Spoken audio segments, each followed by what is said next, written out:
बच्चों, आज हम पढ़ने जा रहे हैं बाल राम कथा का अध्याय दूसरा, जिसका शीर्षक है जंगल और जनकपुर। नमस्कार सभी को, हिंदी कला केंद्र में आपका स्वागत है। अगर आप इस चैनल पर नए हैं तो पहले इसको सब्सक्राइब करें व बेल आइकन को दबाना ना भूलें ताकि नए वीडियो का नोटिफिकेशन सबसे पहले आपको मिले। राजमहल से निकलकर महर्षि विश्वामित्र सरयू नदी की ओर बढ़े। इसके भाग एक में हमने पढ़ा था कि महर्षि विश्वामित्र राम और लक्ष्मण को लेकर राजमहल से निकल गए। तो राजमहल से निकलकर वो सरयू नदी की ओर बढ़े। दोनों राजकुमार साथ में थे। कौन से राजकुमार? राम और लक्ष्मण। उन्हें नदी पार करनी थी आश्रम पहुंचने के लिए। अपने आश्रम में ले जाने के लिए ही महर्षि विश्वामित्र उन दोनों को, राजकुमारों को लेकर जा रहे थे ना। विश्वामित्र ने अयोध्या के निकट नदी पार नहीं की। दूर तक सरयू के किनारे किनारे चलते रहे, दक्षिण तट पर, उसी तट पर जिस पर अयोध्या नगरी थी। वे चलते रहे नदी के घुमाव के साथ साथ। जैसे जैसे नदी घूम रही थी वो भी उसके किनारे किनारे चलते गए। धीरे धीरे राजमहल पीछे छूट गया। उसकी आखिरी बस्ती भी निकल गई, यानी अंतिम घर जो थे वो भी निकल गए। चलते चलते एक तीखा शार्प मोड़ आया तो सब कुछ दृष्टि से ओझल हो गया। ओझल होने का अर्थ है गायब हो जाना। तो जैसे ही एक तीखा मोड़ आया, पीछे जो अयोध्या नगरी दिखाई दे रही थी वो सब आंखों से ओझल हो गई, यानी गायब हो गई। राम और लक्ष्मण ने एक बार भी पीछे मुड़कर नहीं देखा। उनकी नजर सामने थी, महर्षि विश्वामित्र के सधे कदमों की ओर। सूरज की चमक धीमी पड़ने लगी, यानी अभी धीरे धीरे शाम होने लगी थी। शाम होने को आई। राजकुमारों के चेहरों पर थकान का कोई चिन्ह नहीं था, उत्साह था। बल्कि दोनों राजकुमार उत्साह से भरे हुए थे। वे दिन भर पैदल चले थे और अभी और चलने को तैयार थे। महर्षि अचानक रुके। उन्होंने आसमान पर दृष्टि डाली। दृष्टि का अर्थ होता है देखना। तो उन्होंने ऊपर की तरफ देखा। चिड़ियों के झुंड अपने बसेरे की ओर लौट रहे थे। यानी जब शाम हो जाती है तो बच्चों आपने देखा होगा कि चिड़िया अपने घोंसले की ओर लौटने लगती हैं। तो वैसे ही जब ऋषि ने देखा कि चिड़िया अपने बसेरे यानी अपने घोंसले की ओर लौट रही थी। आसमान मटमेला लाल हो गया था। चरवाहे जो गाय बकरियां चराते हैं वो भी लौट रहे थे, क्योंकि शाम हो गई तो उनको भी अपने घर की ओर आना है। गायों के पैर से उठती धूल में आधे छिपे हुए, क्योंकि जब वो अपनी गाय साथ में लेकर आ रहे हैं तो गाय जब धूल में चलती हैं तो उनके पैरों से जो धूल उड़ती है तो उसमें आधे छिपे हुए से दिखाई दे रहे थे। हम आज रात नदी तट पर ही विश्राम करेंगे। विश्राम यानी आराम करेंगे। किसने कहा? महर्षि ने पीछे मुड़ते हुए कहा। दोनों राजकुमारों के चेहरे के भाव देखते हुए विश्वामित्र हल्का सा मुस्कुराए। राम के निकट आते हुए उन्होंने कहा, मैं तुम दोनों को कुछ विद्याएं सिखाना चाहता हूँ। इन्हें सीखने के बाद कोई तुम पर प्रहार नहीं कर सकेगा। प्रहार क्या होता है? कि तुम दोनों पर कोई आक्रमण या वार नहीं कर सकेगा, क्योंकि ये लोग तो जंगल से जा रहे थे। तो जंगल में तो इस तरह के प्रहार होते रहते हैं। उस समय भी नहीं जब तुम नींद में रहो। तो तुम्हें ऐसी विद्या सिखाना चाहता हूँ कि जब तुम नींद में हो तब भी तुम पर कोई प्रहार ना कर सके, आक्रमण ना कर सके। राम और लक्ष्मण नदी में मुंह हाथ धोकर लौटे। महर्षि के निकट आकर बैठे। विश्वामित्र ने दोनों भाइयों को बला अति बला नाम की विद्याएं सिखाई। तो महर्षि ने दोनों भाई को, राम और लक्ष्मण को, किस नाम की विद्या सिखाई? बला अति बला। जब वो लोग सोए हुए रहेंगे तब भी उन पर कोई आक्रमण नहीं कर पाएगा। रात में वे लोग वहीं सोए, तिनकों और पत्तों का बिस्तर बनाकर। जंगल में क्या मिलता है? तिनके और पत्ते। तो उन्हीं का बिस्तर बनाकर सोए। नींद आने तक महर्षि उनसे बात करते रहे। जब तक उनको नींद नहीं आई तब तक महर्षि उनसे बातें करते रहे। सुबह हुई, यात्रा फिर शुरू हुई। मार्ग वही था। सरयू नदी के किनारे किनारे सब आगे बढ़ने लगे। चलते चलते वे एक ऐसी जगह पहुंचे जहां दो नदियां आपस में मिलती थी। उस संगम की दूसरी नदी गंगा थी। पहली कौन थी? सरयू, और दूसरी नदी थी गंगा। महर्षि अब भी आगे चल रहे थे, लेकिन एक अंतर आ गया था। राम लक्ष्मण अब दूरी बनाकर नहीं चलते थे, महर्षि के ठीक पीछे थे, ताकि उनकी बातें ध्यान से सुन सके। रास्ते में पड़ने वाले आश्रमों के बारे में उनसे बातचीत कर रहे थे कि रास्ते में जो दूसरे आश्रम आ रहे थे उनके बारे में जान रहे थे, वहां के लोगों के बारे में जानकारी ले रहे थे, साथ ही वृक्षों वनस्पतियों के संबंध में, जो उनके आसपास जो वृक्ष जो पेड़ थे, वनस्पतियां, जो साग भाजी, जो वेजिटेशन आसपास उगा हुआ था, उनके बारे में जानकारियां ले रहे थे। साथ ही स्थानीय इतिहास उसमें शामिल होता था। तो इस तरह की बातचीत वो ऋषि के साथ करते हुए आगे बढ़ रहे थे। किस तरह की बातचीत? रास्ते में पड़ने वाले आश्रमों के बारे में जानकारी, वहां के लोगों के बारे में, वृक्षों और वनस्पतियों के संबंध में, और साथ ही वहां के लोकल इतिहास के बारे में। आगे की यात्रा कठिन थी, जंगलों से होकर। उससे पहले उन्हें नदी पार करनी थी। रात में ऐसा करना महर्षि विश्वामित्र को उचित नहीं लगा, इसलिए तीनों लोग वहीं रुक गए, संगम पर बने एक आश्रम में। संगम कहाँ? सरयू नदी और गंगा का जो संगम था उस पर एक आश्रम बना था, तो वहीं रुक गए थे। अगली सुबह उन्होंने नाव से गंगा पार की। गंगा नदी को अगले दिन सुबह नाव के द्वारा पार किया। नदी पार जंगल था। कैसा जंगल था? घना दुर्गम। घना यानी बहुत ही गहरा, दुर्गम का अर्थ है बेनिकास, यानी जिसमें कोई रास्ता ही ना हो, दिखाई ना दे, इतना घना।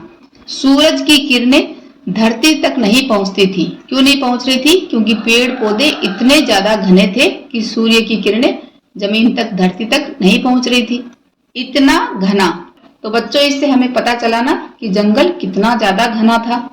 साथ ही वह डरावना भी था। हर ओर से झिंगुरों की आवाज आ रही थी, साथ ही जानवरों की दहाड़। जंगल में कौन होता है? छोटे छोटे जानवर, झिंगुर, उनकी आवाज आती है, और साथ ही जानवरों की दहाड़।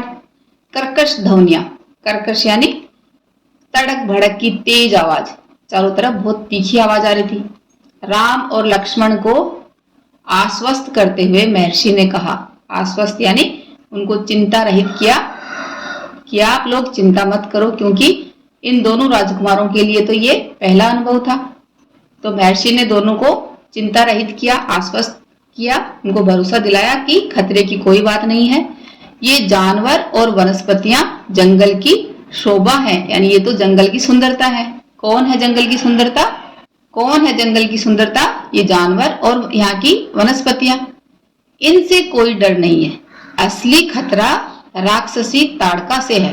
तो जंगल में असली खतरा किससे बताया? राक्षसी ताड़का से।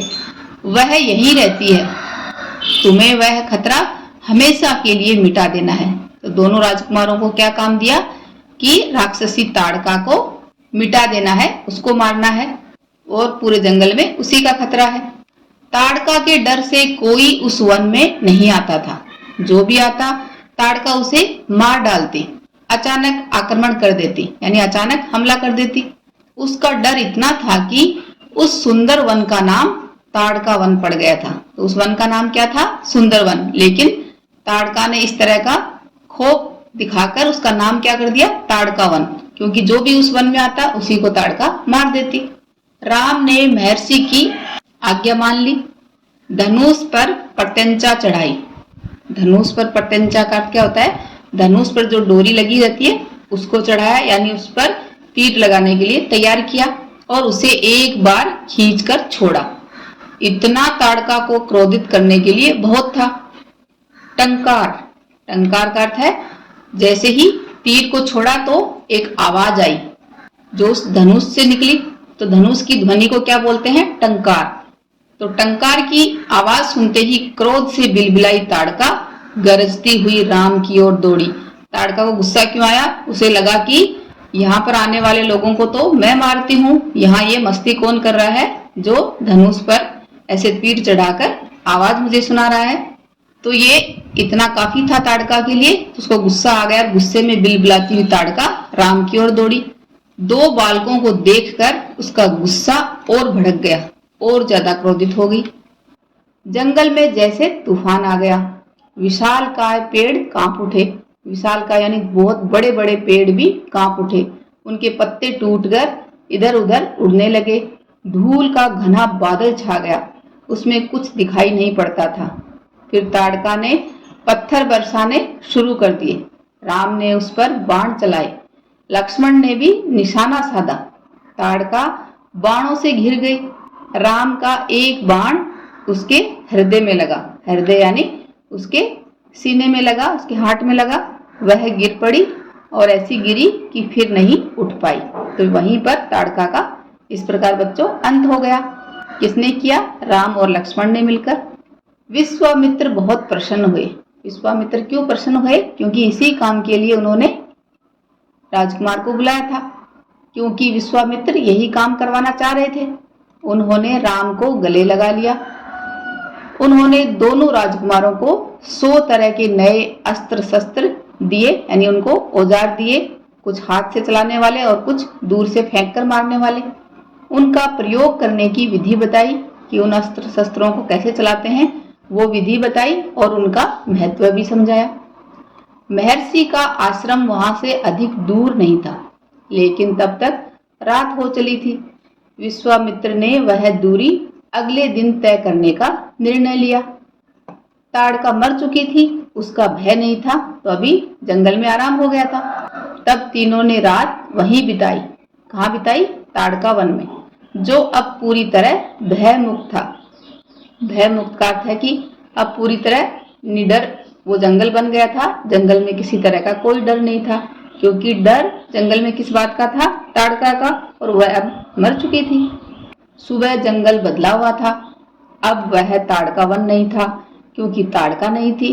भयानक आवाजें गायब हो चुकी थी। पत्तों से गुजरती हवा थी, उसकी सरसराहट का संगीत था, चिड़ियों की चहचहाट थी, शांति थी, यानी पूरे जंगल की तस्वीर ही बदल गई थी। सिद्धाश्रम का अंतिम पड़ाव था महर्षि का आश्रम। रास्ता छोटा भी था, मनोहारी भी। मनोहारी यानी बहुत ही अट्रैक्टिव था। प्राकृतिक सौंदर्य का आनंद लेते तीनों प्रकृति का आनंद लेते हुए तीनों लोग जल्दी ही आश्रम पहुंच गए। आश्रम वासियों ने उनकी अगवानी की, यानी उनका स्वागत किया, अभिनंदन किया। उनकी प्रसन्नता दुगुनी हो गई। आश्रम वासियों की प्रसन्नता दुगुनी कैसे हुई? एक तो महर्षि विश्वामित्र जो आश्रम से बाहर गए थे, वो वापस अपने आश्रम में लौट आए, तो उनके वापस लौटने की खुशी, साथ ही राम लक्ष्मण के आगमन का सुख, राम लक्ष्मण को आने की खुशी, उनको देखकर सभी आश्रमवासी बहुत खुश हो गए। तो इस तरह उनकी प्रसन्नता दुगुनी हो गई। विश्वामित्र यज्ञ की तैयारियों में लग गए।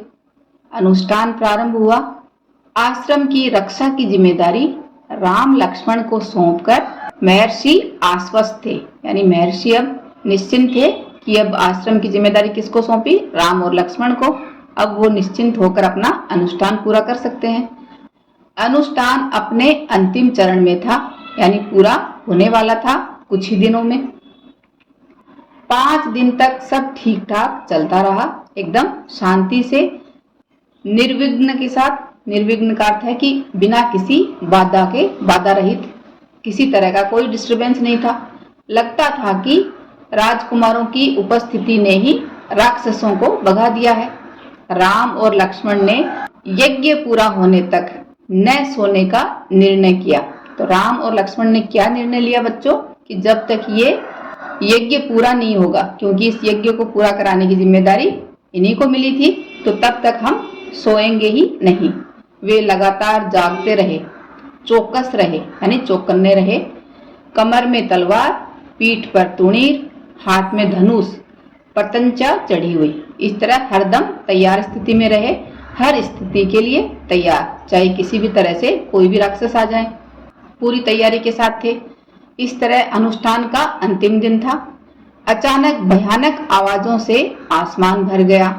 सुबाहु और मारीची ने राक्षसों के दल बल के साथ आश्रम पर धावा बोल दिया। धावा बोल देना यानी आश्रम पर आक्रमण कर दिया।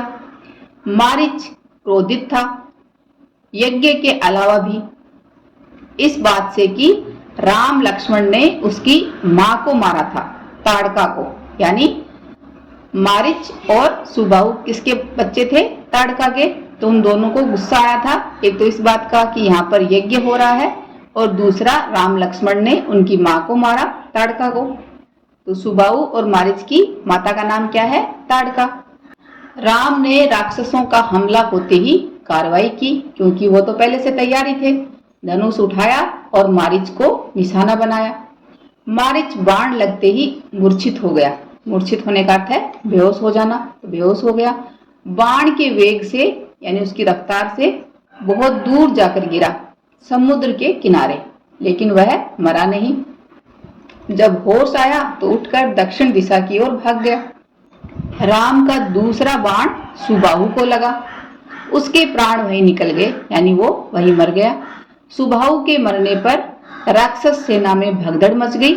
वे चीखते चिल्लाते भागे। कुछ लक्ष्मण के बाणों का शिकार हुए, अन्य जान बचाकर भाग खड़े हुए। महर्षि विश्वामित्र का अनुष्ठान इस तरह संपन्न हुआ। तो दोनों भाइयों ने जो जिम्मेदारी ली उसको पूरी तरह निभाई। राम ने महर्षि को प्रणाम करते हुए पूछा, अब हमारे लिए क्या आज्ञा है मुनिवर? महर्षि ने राम को गले लगाया, कहा, हम लोग यहाँ से मिथिला जाएंगे, महाराज जनक के यहाँ। तो मिथिला के राजा का नाम क्या है? महाराज जनक। तो उनके यहाँ हम जाएंगे विदय राज के दरबार में। मैं चाहता हूँ कि तुम दोनों मेरे साथ चलो, उनके आयोजन में हिस्सा लेने। महाराज के पास एक अद्भुत शिव धनुष है। अद्भुत यानी एक बहुत ही अनोखा, आश्चर्यजनक शिव धनुष है। तुम भी उसे देखो, मैं चाहता हूं कि तुम लोग भी उसको देखो। राम और लक्ष्मण अगली यात्रा को लेकर उत्साहित थे, नए स्थान देखने और जानने का अवसर। सोन नदी पार कर विश्वामित्र मिथिला की सीमा के पास पहुंचे। अपने शिष्यों और राजकुमारों के साथ वे गौतम ऋषि के आश्रम से होते हुए नगर में पहुंचे। राजा जनक ने महल से बाहर आकर विश्वामित्र का स्वागत किया, उनका वेलकम किया। तभी उनकी दृष्टि यानी उनकी नजर राजकुमारों पर पड़ी। विदय राज चकित रह गए, वे स्वयं को रोक नहीं पाए। महर्षि से पूछा, ये सुंदर राजकुमार कौन हैं? मैं इनके आकर्षण से खींचता जा रहा हूँ, यानी इनको देखकर मैं खुद को रोक नहीं पा रहा हूँ। इतने सुंदर राजकुमार कौन हैं? ये राम और लक्ष्मण हैं, महाराज दशरथ के पुत्र। मैं इन्हें अपने साथ लाया हूँ आपका अद्भुत धनुष दिखाने। विदय राज ने महर्षि, उनके शिष्यों और राजकुमारों के ठहरने की व्यवस्था की। एक सुंदर उद्यान में, उद्यान यानी एक सुंदर बगीचे में उनके ठहरने की व्यवस्था करी। अगले दिन सभी आमंत्रित लोग, जो सभी इनवाइटेड लोग थे, ऋषि मुनि और राजकुमार यज्ञशाला में उपस्थित हुए, क्योंकि वहीं पर वो धनुष रखा था। वहां महर्षि ने फिर धनुष का उल्लेख किया। महाराज जनक ने अपने अनुचरों को आज्ञा दी। अनुचर का अर्थ है पीछे चलने वाला या आज्ञाकारी, जो उनके सेवक थे उनको आज्ञा दी, शिव धनुष को यज्ञशाला में लाया जाए। शिव धनुष सचमुच विशाल था, यानी बहुत बड़ा था। लोहे की पेटी में रखा हुआ था। पेटी में पहिए लगे हुए थे। पहिए कितने थे? 8 पहिए। उसे उठाना लगभग असंभव था। पहियों के सहारे खिसकाकर उसे एक से दूसरी जगह ले जाया जाता था। वह धनुष इतना भारी था। अनुचर मुश्किल से उसे खींचते हुए यज्ञशाला में ले आए। धनुष देखते ही विदयराज एक पल के लिए उदास हो गए। विदयराज उदास क्यों हुए? क्योंकि उनको निराशा ने घेर लिया। उनको लग रहा था कि इतना भारी धनुष कोई उठा नहीं पाएगा, जो उन्होंने स्वयंवर के लिए रखा था। तो उनको ये चिंता हो रही थी कि ये धनुष फिर से तोड़ा नहीं जाएगा और फिर उनकी पुत्री की शादी नहीं होगी। ऐसा उन्होंने स्वयंवर रखा था, शर्त रखी थी ये। उन्होंने कहा, मुनिवर, मैंने प्रतिज्ञा की है अपनी पुत्री सीता के विवाह के संबंध में। क्या प्रतिज्ञा थी? कि जो यह धनुष उठाकर उस पर प्रत्यंचा यानी धनुष की जो डोरी चढ़ा देगा, उसी के साथ सीता का विवाह होगा। अनेक राजकुमारों ने प्रयास किया और लज्जित हुए, क्योंकि इसको उठाना तो दूर, वे इसे हिला तक नहीं सके। प्रत्यंचा क्या चढ़ाते, आगे उसकी डोरी को क्या चढ़ाते। विदयराज का संकेत समझकर महर्षि विश्वामित्र ने राम से कहा, उठो वत्स, पुत्र उठो, यह धनुष देखो। राम ने सिर झुकाकर गुरु की आज्ञा स्वीकार की। आगे बढ़े, पेटी का ढक्कन खोल दिया। राम ने पहले धनुष देखा, फिर महर्षि को, अपने गुरु की तरफ देखा। गुरु का संकेत मिलने पर राम ने वह विशाल धनुष सहज ही उठा लिया। सहज यानी एकदम नेचुरल तरीके से, प्राकृतिक रूप से उसको उठा लिया। यज्ञशाला में उपस्थित सभी लोग हतप्रभ थे। हतप्रभ का अर्थ है स्तब्ध या भ्रमित, क्योंकि राम ने जितनी सहजता के साथ उस विशाल धनुष को उठाया, तो ये देखकर उस यज्ञशाला में उपस्थित सभी लोग भ्रमित हो गए। उनको अपनी आंखों पर विश्वास ही नहीं हो रहा था कि इस धनुष को इतने लोग लेकर आ रहे हैं और यहाँ राम ने उसको इतनी सहजता के साथ उठा लिया। इसकी प्रत्यंचा चढ़ा दूं मुनिवर, राम ने अपने गुरु से पूछा। अवश्य, यदि ऐसा कर सकते हो। विदयराज चकित थे। राम ने आसानी से धनुष झुकाया, ऊपर से दबाकर प्रत्यंचा खींची। दबाव से धनुष बीच से टूट गया, उसके 2 टुकड़े हो गए, बच्चों के खिलौने की तरह। ये सब देखकर यज्ञशाला में सन्नाटा छा गया। सन्नाटा यानी बहुत गहरी चुप्पी या मौन छा गया। सब चुप थे, एक दूसरे की ओर देख रहे थे, क्योंकि राम ने वो शर्त को पूरा कर दिया था। सभागार की चुप्पी महाराज जनक ने तोड़ी। उनकी खुशी का ठिकाना न था, क्योंकि उन्हें सीता के लिए योग्य वर मिल गया था। सीता के योग्य जो उनको दूल्हे की तलाश थी, वो मिल गया। उनकी प्रतिज्ञा पूरी हुई। प्रतिज्ञा अभी हमने जाना ना कि क्या प्रतिज्ञा थी, कि जो भी राजकुमार इस धनुष के ऊपर डोरी चढ़ा देगा, उससे ही सीता की शादी कर देंगे। जनक राज ने कहा, मुनिवर, आपकी अनुमति हो तो मैं महाराज दशरथ के पास संदेश भेजूं, बारात लेकर आने का निमंत्रण। यह शुभ संदेश उन्हें शीघ्र भेजना चाहिए। महर्षि की अनुमति से दूत अयोध्या भेजे गए, सबसे तेज चलने वाले रथों से। इस बीच जनकपुर में धूम मच गई। बारात के स्वागत की तैयारियां होने लगी। नगर की प्रसन्नता चरम पर थी, क्योंकि सभी लोग खुश थे कि सीता को अब योग्य वर मिल गया, जो वो चाहते थे वही हो गया। महाराज जनक का संदेश मिलते ही अयोध्या में भी खुशी छा गई। आनंद फानन में बारात तैयार हुई।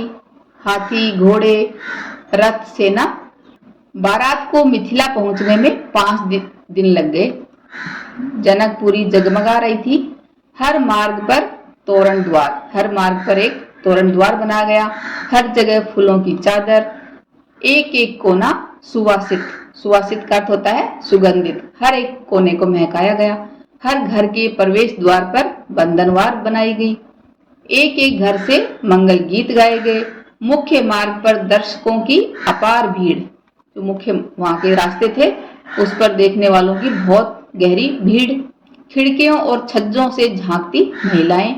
एक नजर राम को देख ले, राम सीता की जोड़ी दिख जाए, तो सब लोग बहुत ही आतुर नजरों से राम और सीता की जोड़ी को देखना चाह रहे थे।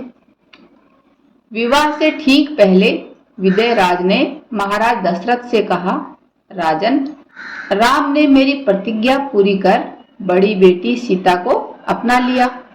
मेरी इच्छा है कि छोटी पुत्री उर्मिला का विवाह लक्ष्मण से हो जाए।